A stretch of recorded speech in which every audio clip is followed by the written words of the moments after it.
Hi, and welcome back to Where Wendy Travels, Where Wendy Creates.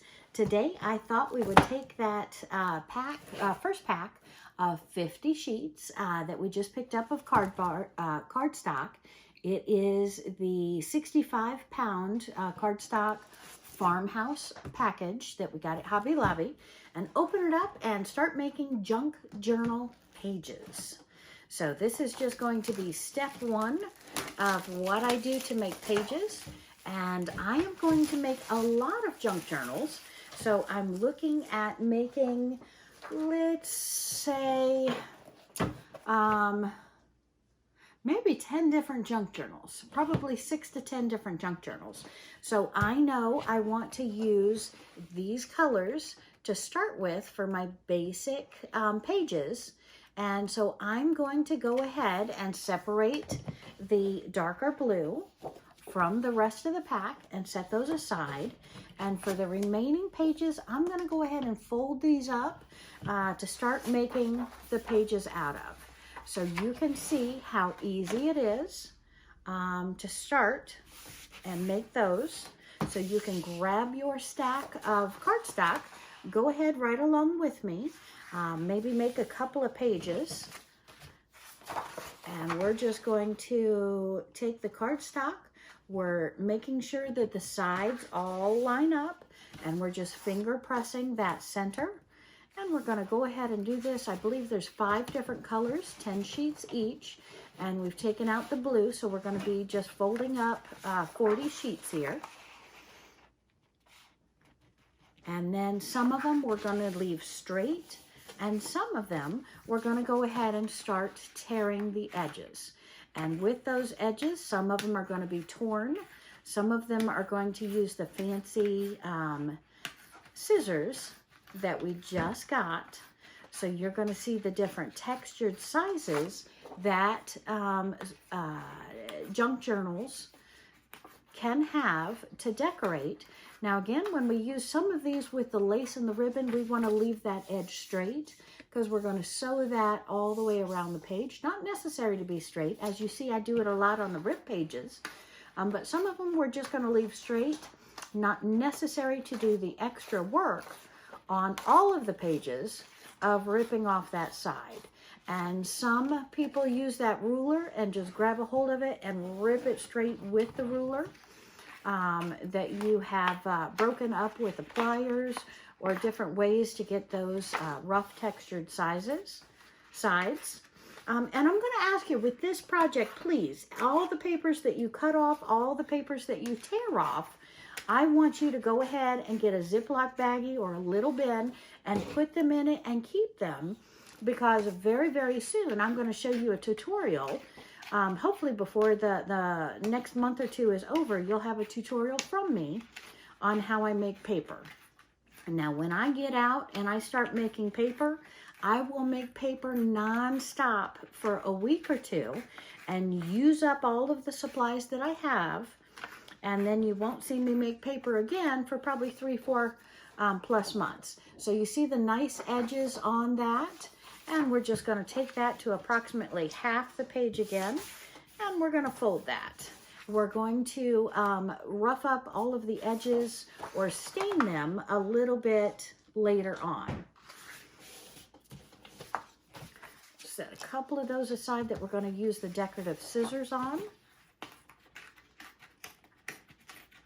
And you don't want to use your sewing scissors on paper, because sewing scissors need to stay very sharp for the fabrics, because paper has a tendency to dull the scissors much, much quicker than the fabric, and the fabric won't cut as well with dull scissors. Whereas paper, you will notice those scissors can be dull a lot longer and still do a very, very nice job on the edges of trimming up paper than it will on fabric. All right, and some of this you can see is much whiter than the other because the center of this paper that we intentionally purchased is white, and that's going to hold my stain better, and it's also going to give it that different hue with that white color underneath, which I really like the look of. And again, we're starting on that second color. Some of these are going to remain straight. Some of these are going to be torn. Some of these are going to be cut with different decorative edged scissors.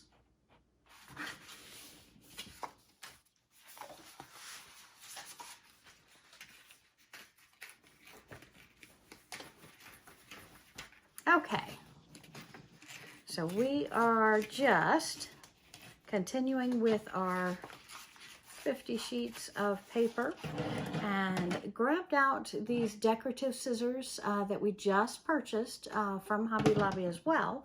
Same time we got the paper, and we're going to go ahead and see if we can trim some of the edges. And as we can see, when we trim the edges, it turns out to be an absolutely beautiful edge, but we're not going to have that same white shading that we did on the page to be able to then grunge it up.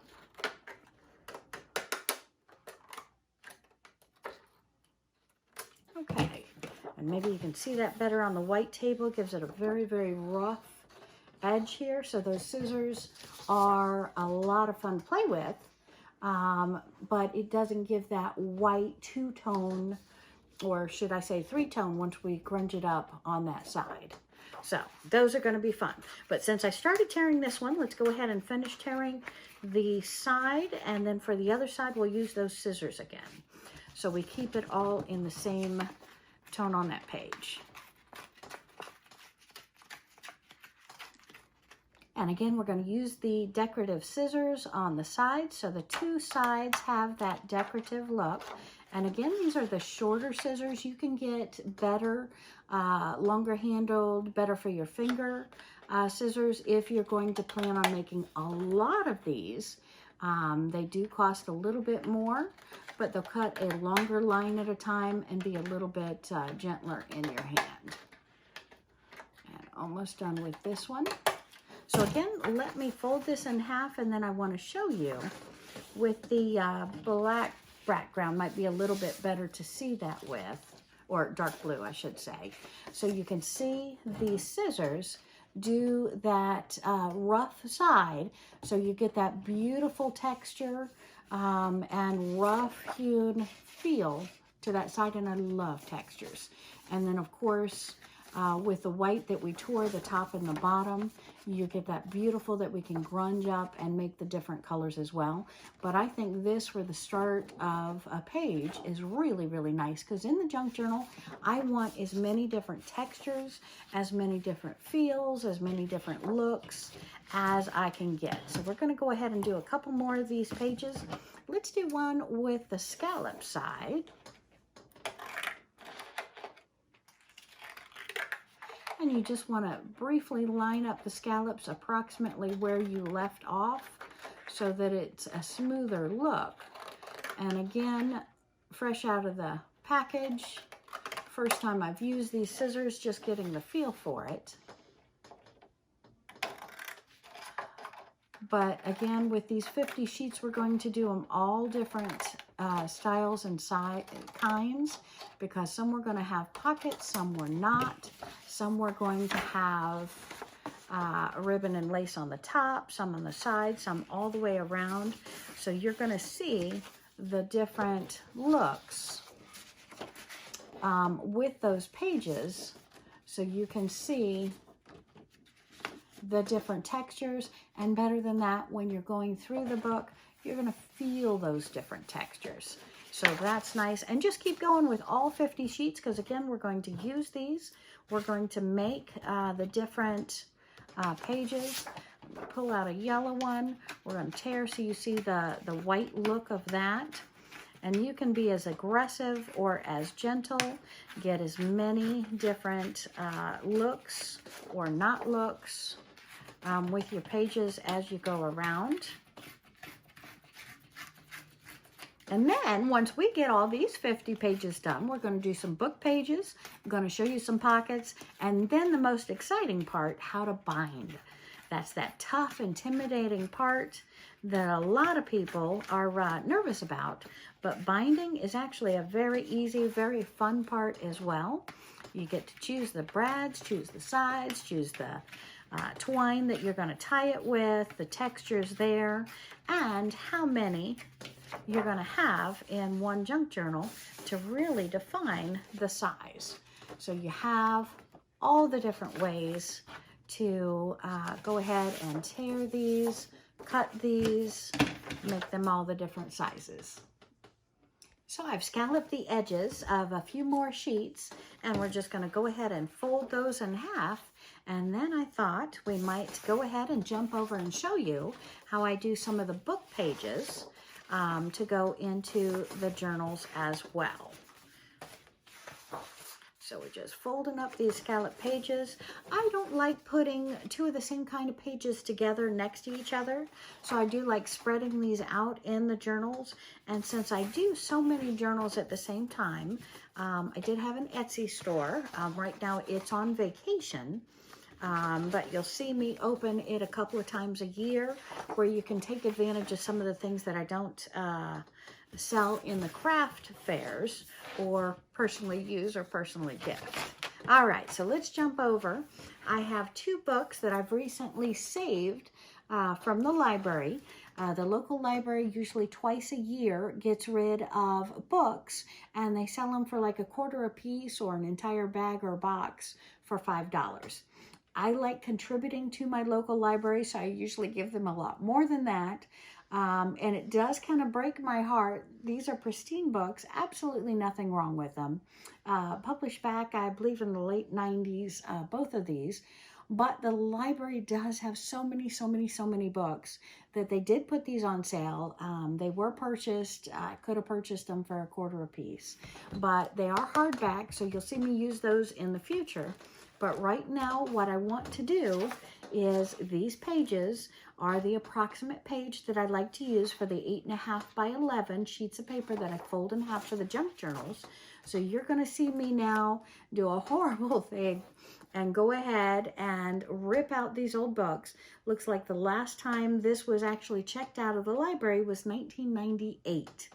So again, it's been in the library for over 24 years now, 25 years, seemingly without being checked out. Not sure how that works. But again, we're going to go ahead and take these pages, fold them in half, and you're going to see me create these into junk journals. We can take a knife to this. You'll see me do that from time to time. You'll see me rip out the pages. You'll see me take out the binding on the inside in different ways.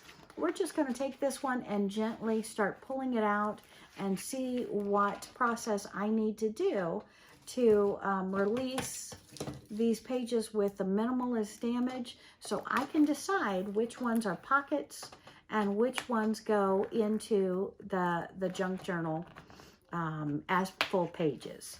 And this one just looks like it is nicely bound by threads. Very strong threads, and we're going to take these pages out, and then we're going to tear them, rip them, use them, make them into the pages just like we do the papers that we purchased. Okay, so maybe you can see some of those threads, but again, these pages then, I can tear these apart and use these in the junk journal. And we're just going to pop them right at the sleeves and put them into a pile. $17.95 is written on the inside of this one. And see how we then take them apart and use them in the junk journal.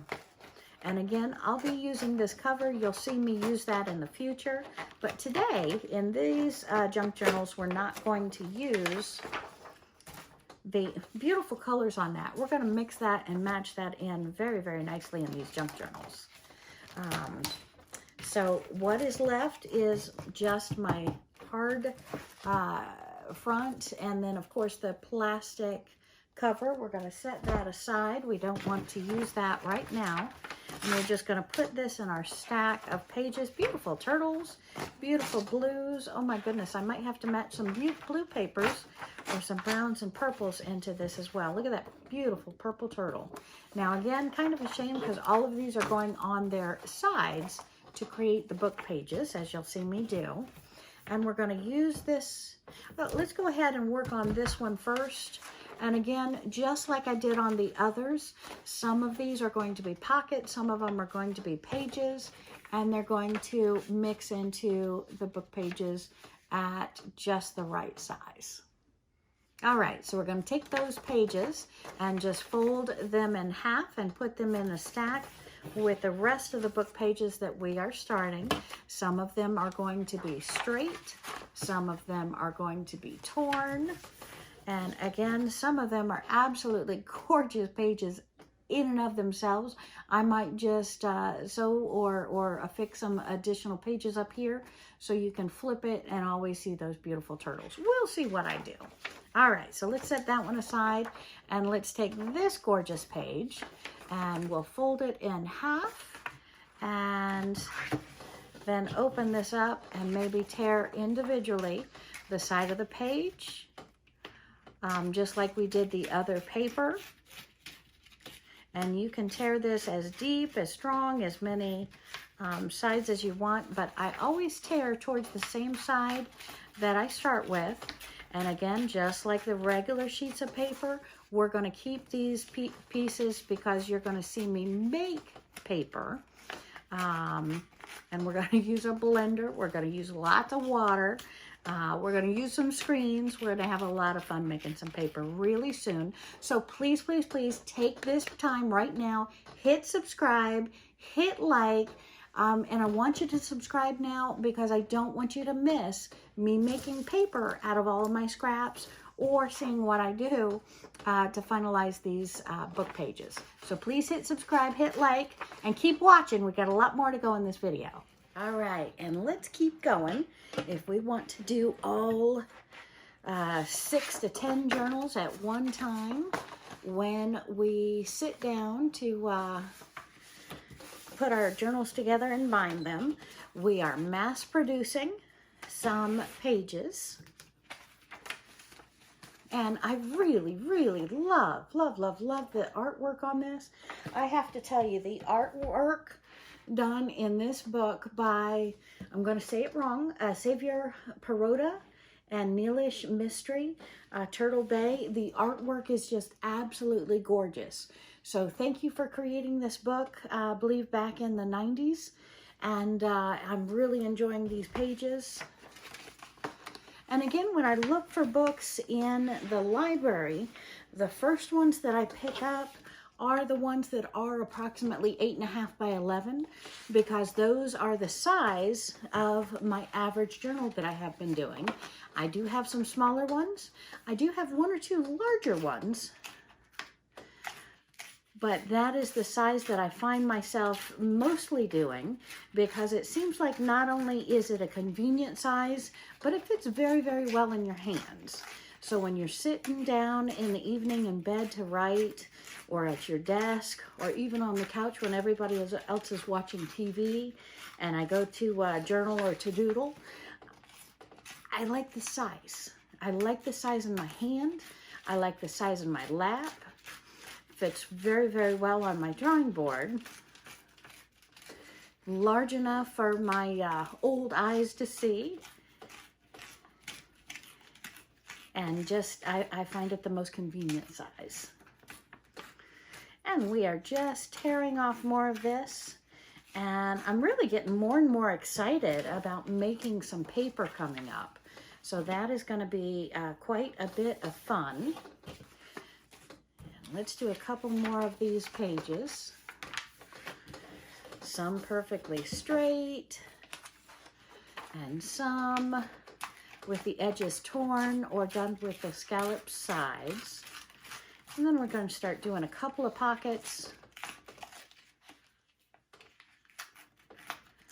And then I really need to show you how I bind my junk journals so that you can take advantage of that and really get one put together for your enjoyment. And I love it when you purchase my books. Trust me, I love it, love it, love it. But I also love hearing about the books that you make, the journaling that you do. So if you're in the middle of doing a junk journal right now, please put in the comments down below what your junk journal is, maybe what size you like and why you like that size. That's a great topic because, again, a lot of us have different views on why we like the different sizes and for what purposes we use them for and when. And when do you like to journal?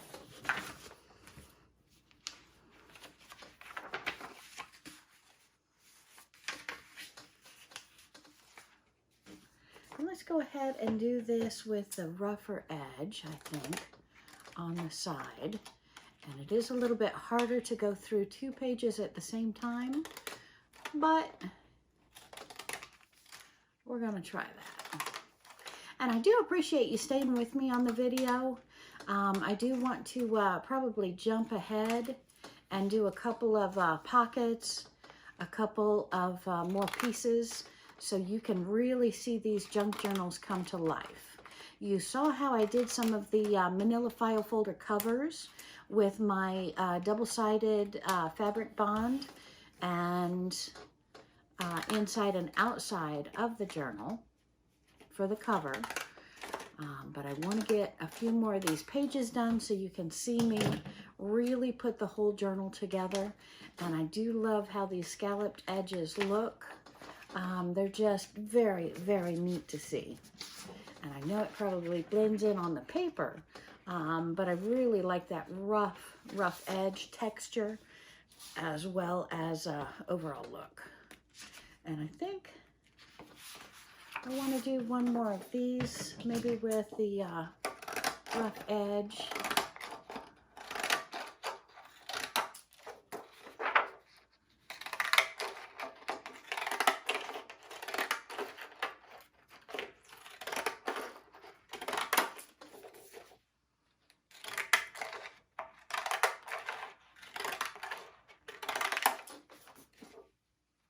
So you can see sometimes you can just zip through this really, really quick. Or if you want the exact precise on them, if you take it down and go a little slower, matching in each cut with the scissors, that is a very nice touch as well. All right, and let's go ahead and fold that one over. And I think what we'll do is we've got a nice stack of those going with the already pages that we've done. And again, we started out with the 50 sheets, and we really want to create, along with the book pages, probably, what do I normally have? 30 to 50 sheets on each of my junk journals. I think it's usually 30, and then you figure they're double-sided, so that's about 60 pages per sheet, per book. But we'll add that up again, and again, it's all how it looks and what it looks like. So let me go ahead and grab the sewing machine, put it up here, and get some pockets and some siding onto some of these so you can see that step. But thank you for coming along with this first process, and I'm very, very excited to turn a lot of these pages that are left here on my desk into pockets. So you're going to see those pockets coming right up, and really see how this starts being put together into a full junk journal creation. Thanks for watching so far. Join me in part 2. Thank you.